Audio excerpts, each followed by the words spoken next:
Welcome back to the Gardening with Joy and Holly radio show. Happy to have you around today and allowing us to be part of your day just for a little bit. Want to find out more about those sponsors that financially contribute to the program to allow us to be heard on your radio station each week, or find more about those coupon codes? All that can be found at our parent website, thewisconsinvegetablegardener.com, underneath the Season 9 tab and the Money tab at the top of the page. Well, there's a lot of old wise tales, and we cover some of them on a weekly basis, it seems like, Holly, but we're going to go through a list of them in this segment. Yeah, so we kind of touched on this in the previous segment. You were talking about Tums and powdered milk, but the other one is eggshells for calcium in your soil, whether it be for your tomato plants or just something that you put in your soil to help increase calcium. And it's not completely untrue. It's just that it's not going to break down and apply calcium as fast as people think it does, unless you were to actually pulverize those eggshells. So, and even that's 12 to 18 months. Right. So it's not something where you put this in, on Thursday, and then your plants are going to magically have all the calcium they need by Sunday. It does take time. It takes time to break down. Anything you add to your soil, unless it's like a liquid or a granular that is designed to break down or engineered or whatever you want to call it, is going to take time, especially something that is compost. A liquid or a compost tea is a very easy thing to make, and will take effect very rapidly and give the plants basically that nutrient boost. It's the energy that it needs in order to fix the problems in which it may have. Right. So it's not completely untrue, but it's also not as fast acting as people think. It's more not true than it is true. Right. So sugar for sweeter tomatoes, I don't know where this came from. People say you put something like a scoop of sugar, like a handful of sugar, when you're planting tomato. You're just wasting your money. There's no scientific evidence. You can't add something to the soil to change the compounds of the plant in which you're growing. Right. So you can look for sweeter tomato varieties, which are typically going to be the reds and purples. If you want something that's less acidic, you want to go something that's not red. Right. So like a white tomato, yellow tomato, orange, purple, pink, purple. Cherokee purple is a great flavored tomato, or any of the brandy wines are really good. Yeah. So that's not a thing. Stop doing it. I'm sure there's people who do it because grandma did it, and there's things in which there are things in which people have taught you how to do stuff because they were taught, because we as a society today in 2025 have more knowledge and information available to us. Yes, on both sides of the, I want to believe this, so I found proof of that. But down the line, here is evidence that these things don't work, and this is evidence that these things do work. We should not be in the situation where, we continue to do this because that's what we've always been told. I know it's wrong, but I'll keep wanting to do it. What can you do? Okay, let's go. Let's go. Pennies in your soil. Some people will give you a penny for your thoughts, but other people try to put it in your garden for some unreal reason.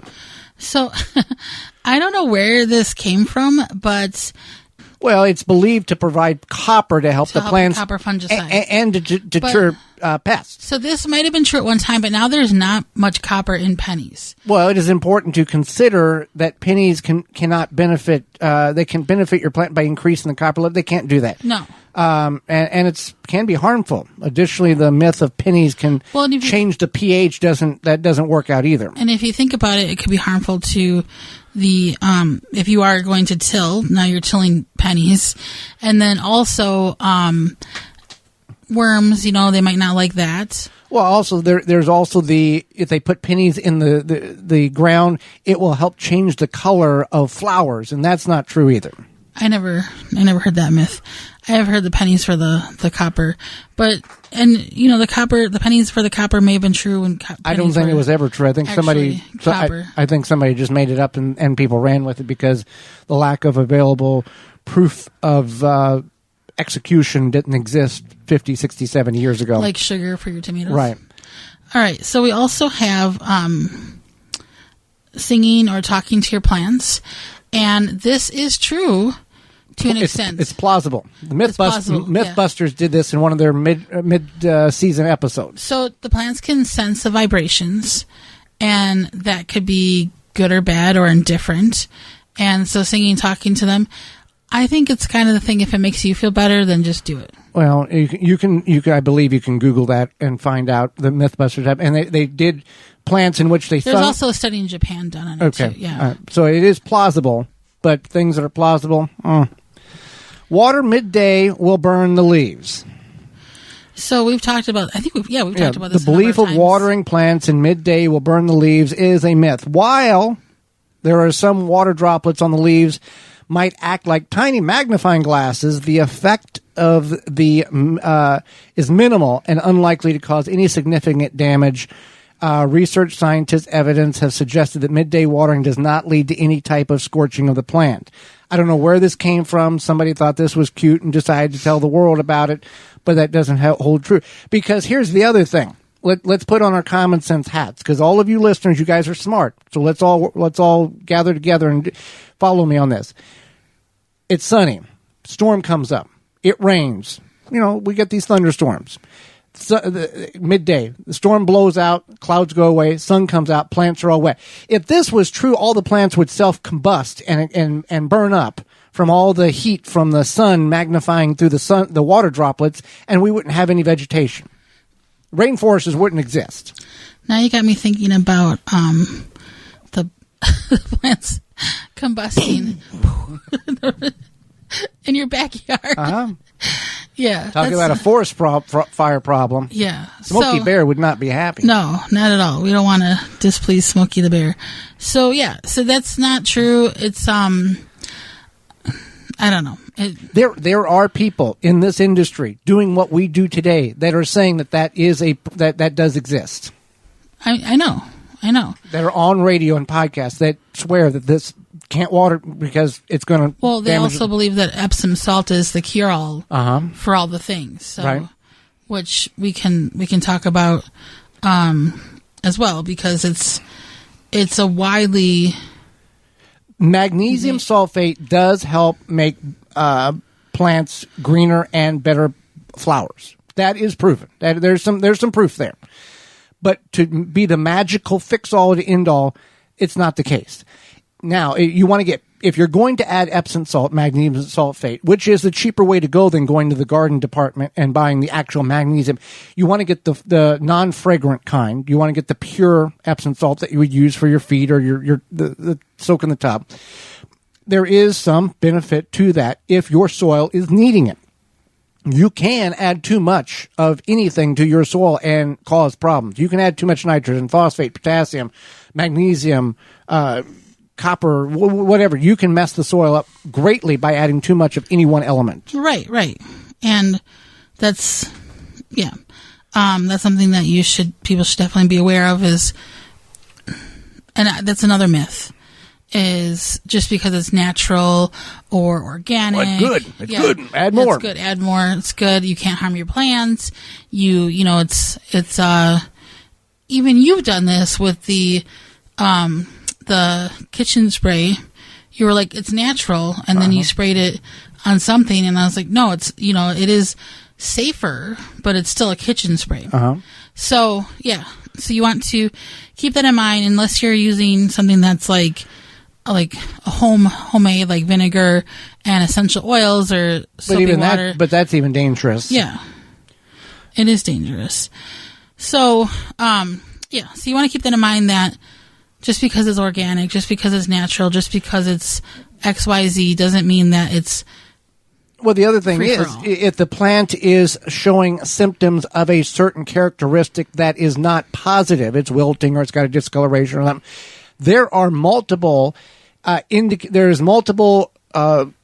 possibilities of why that plant is doing it.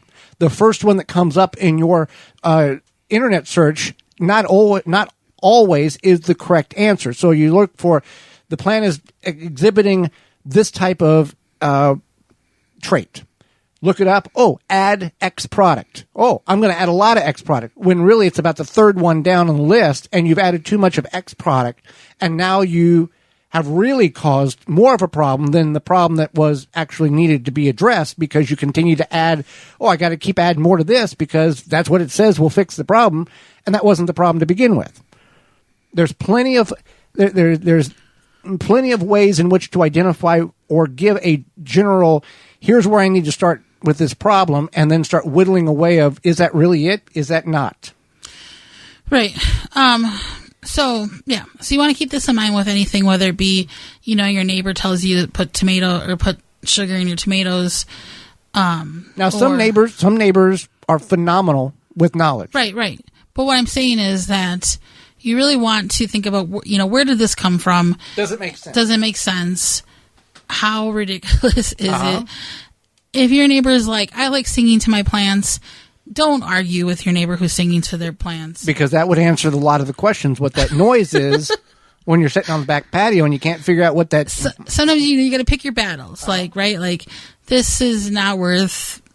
But you and I have talked to individuals, and very quickly we know that either they know what they're talking about, or they're just making stuff up, or they're just translating information because they have no confidence in it. There's certain people that, this is work, and boom, boom, this is the reasons why, and they break it down. Yeah. You know that. Well, of course. Yeah, just like, hair for people sprinkle hair around their garden for rabbits or whatever. Raccoons. And it might work for some people, and for some people, those little guys don't care. So, yeah. Well, what you should care about is summer's in full swing now, and the nasty Japanese beetles are here and wreaking havoc on anything that is growing in your garden. If you're looking to successfully control beetles without damaging the environment, look no further than Beetle Gone from Phylum Bioproducts. Derived from a naturally occurring soil bacteria, Beetle Gone is the only organic solution that successfully controls beetle invaders. Just mix the powder with water and spray on your plants. Once ingested, the target pests will stop feeding and die, and since it's an organic BT product, it's a great choice to use on your fruits and veggies in addition to your own ornamental flowers and trees. Not only does Beetle Gone work, but the best part about the product is it is safe to use around beneficial insects such as ladybugs, butterflies, and bees, and has no water toxicity. That's Beetle Gone from Phylum Bioproducts, BeetleGone.com.